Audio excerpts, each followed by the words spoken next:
Olá pessoal, tudo bem?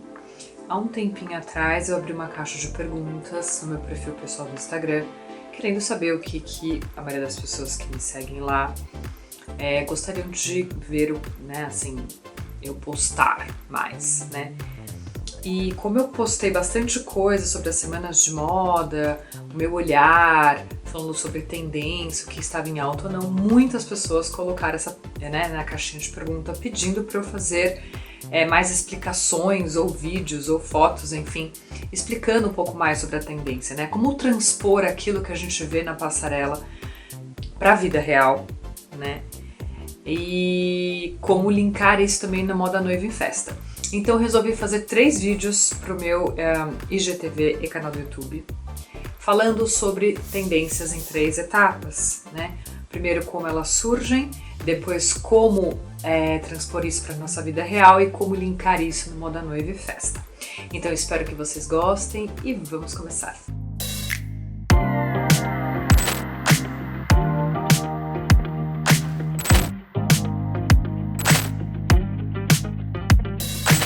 Mas afinal, o que é uma tendência, né? A tendência é um norte, é uma direção que se dá para uma leitura comportamental mesmo, né? Pode ser de tecido, pode ser de estilo, pode ser um corte de roupa, pode existir inúmeras possibilidades que vão dar esse norte. E a gente percebe que uma determinada tendência, né, ela está se consolidando quando a gente começa a analisar os desfiles e muitos estilistas estão seguindo o mesmo caminho.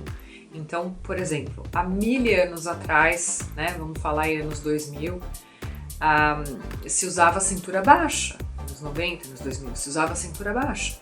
De repente, na passarela, a gente começou a ver uma tendência de cintura alta. Então, vários estilistas trabalhando com cintura alta.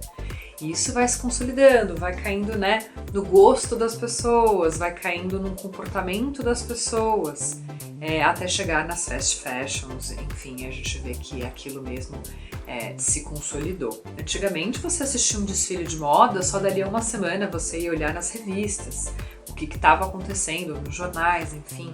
Hoje em dia teve o desfile de moda, você acompanha em tempo real, né? Essa é uma coisa bem recente, ou logo depois ali 1 hora já estava circulando na internet o que tinha acontecido, o que estava acontecendo. Então, ao mesmo tempo, quando uma tendência ela pode subir rapidamente, ela pode cair rapidamente. Então, por exemplo, teve uma época que era muito forte esse jogo de tendência do esportivo, né? De você ter o esportivo inserido dentro do seu cotidiano, uma roupa esportiva no seu cotidiano. Mesclar ela com uma roupa clássica, enfim. Hoje em dia isso já não é mais tendência, isso é um estilo de vida, é um estilo de pessoas. Assim como existem pessoas românticas e clássicas, existem pessoas que seguem uma tendência um pouco mais comportamental de se vestir com um estilo mais esportivo. E aí a gente chama de tendências socioculturais ou mega tendências, né? Como esse caso que eu citei do estilo esportivo. Eu não sei se você sabe sobre isso, mas existem empresas especializadas, né, em buscar essas tendências, em observar tudo que está em volta. Dentro das super, hiper, mega empresas de moda, existem departamentos que só fazem esse tipo de pesquisa para depois passar para o departamento de estilo. Então é algo muito sério, né? É algo que se vai muito a fundo. E como que essas tendências são observadas, né? Então acho que isso é super importante também da gente saber. Esses olheiros de tendências, né? Essas empresas especializadas ou departamentos dentro de outras empresas de moda especializadas, eles observam o comportamento das pessoas. Então assim como existem classes sociais também da moda, então existe uma pirâmide.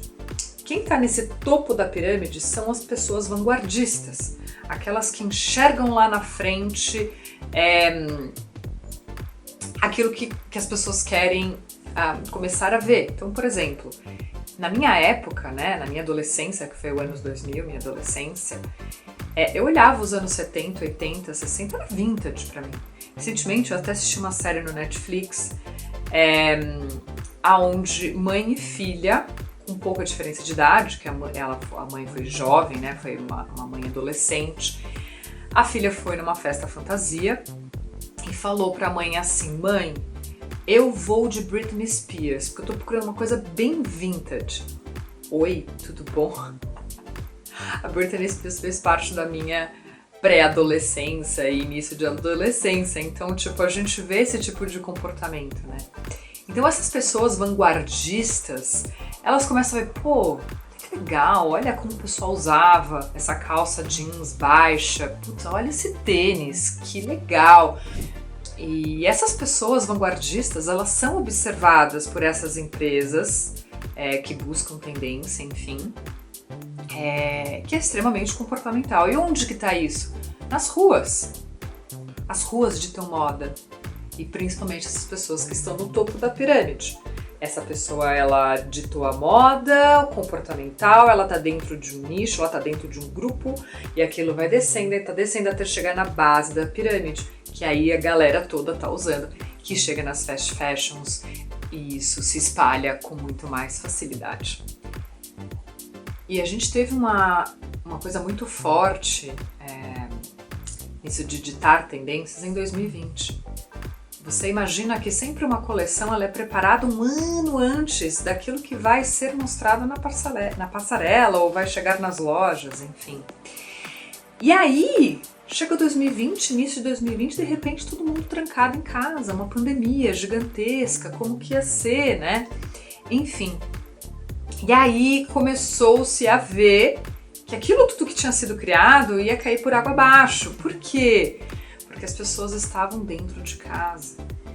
E aí se criou, né, aquele caminho que é o Working From Home, que aí criou-se até uma sigla WFH, que as pessoas estavam trabalhando de casa, estavam ficando em casa, mas elas queriam estar confortáveis. Daí o moletom de repente virou top.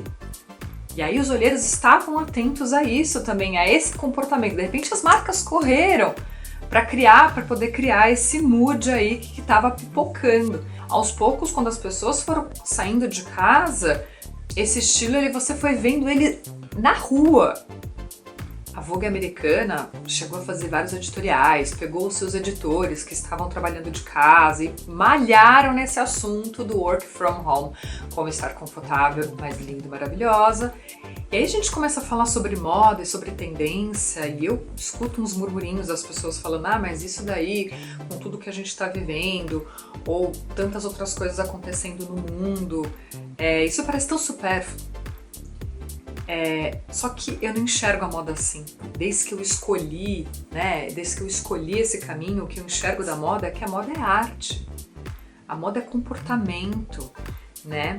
É você olhar para um quadro, para uma música e se inspirar. Quando o estilista ele tá criando uma coleção que você tá vendo lá na passarela, ele não pegou apenas, né, o contrato dele com as empresas que mexem com tendência, entrou lá, fez o login dele e aí viu, legal, vai calça baixa, calça alta, moletom, não sei o que, e criou a coleção dele. Não, tem uma história por trás. A pessoa se inspirou nisso. Moda é história. Moda está contando um período importante que estamos vivendo. Nos anos 50, pós-guerra, foi se criada uma silhueta nova. As mulheres usavam calça na guerra, porque elas trabalhavam no lugar dos homens também, precisavam de coisas confortáveis. Não existia tecido suficiente. A seda estava sendo usada para fazer paraquedas, porque era um tecido resistente. Então, assim, no pós-guerra, a mulher queria se sentir feminina e foi se criando uma silhueta. Então você vê quanta história tem por trás daquela silhueta que o Christian Dior criou nos anos 50, que é aquela coisa da cintura bem marcada e aberta, meio que anos 40, início dos anos 50. Né? E pensando também que a moda ela também levanta uma autoestima, né? Ela levanta a autoestima das pessoas. Imagina uma pessoa E a partir do momento que ela começa a se arrumar, ela começa a se enxergar de outro jeito, parece futilidade? Não! É a autoestima de alguém, né? Então, tudo isso tem que ser levado também em consideração. Antigamente, né, antes das tendências se pluralizarem assim, com tanta facilidade, tanto em redes sociais quanto em empresas especialistas que ditam tendência, existia uma avant-garde, né, que se dizia assim antigamente, onde marcas de alto padrão, tipo haute couture, né, que a gente fala, né, que realmente faziam alta costura, naquele circuito Londres, Milão, Nova York e Paris, elas, a cada temporada que elas lançavam, elas ditavam as tendências. E hoje você encontra esse avant-garde entre os influenciadores, e esses influenciadores, não estou falando dos influenciadores só digitais, estou falando daquele que está andando na rua e ele está ditando uma tendência e os olheiros estão de olho nessa pessoa. Ninguém é obrigado a identificar essa tendência, mas às vezes você tem uma pessoa que você conhece que você fala, nossa, mas ele se veste tão diferente, nossa, eu nunca imaginei usar isso, de repente, dali a um tempo, tá todo mundo usando. Esses daí são os verdadeiros influenciadores. Mas é isso, as tendências, elas são parte de uma pesquisa comportamental, uma análise do cenário global, pessoas influenciadoras e de vanguarda, que estão o tempo todo sendo observadas, conhecidas ou não. Mas queria terminar falando que sempre vai existir uma tendência que surgiu do nada, que ninguém sabe de onde veio e de repente ela tá bombando. E o mundo é assim, né? De repente as coisas acontecem e no momento que tá lá em cima pode estar lá embaixo também. Eu adoro observar isso, né? Eu sempre acompanho bastante e admiro muito quem tem essa capacidade de prestar atenção nos sinais, né? Muitas vezes eu presto atenção nos sinais quando eles já estão realmente pipocando pra mim, mas tem gente que, tipo, os sinais não tá pra ninguém, mas ela tá vendo. Eu acho isso super incrível. Então isso faz parte de pesquisa. No próximo vídeo eu vou falar como interpretamos as tendências de passarela e jogamos para nossa vida real. Espero que você tenha gostado. Se você gostou do vídeo, curta e compartilhe. Nos vemos na próxima. Um beijo.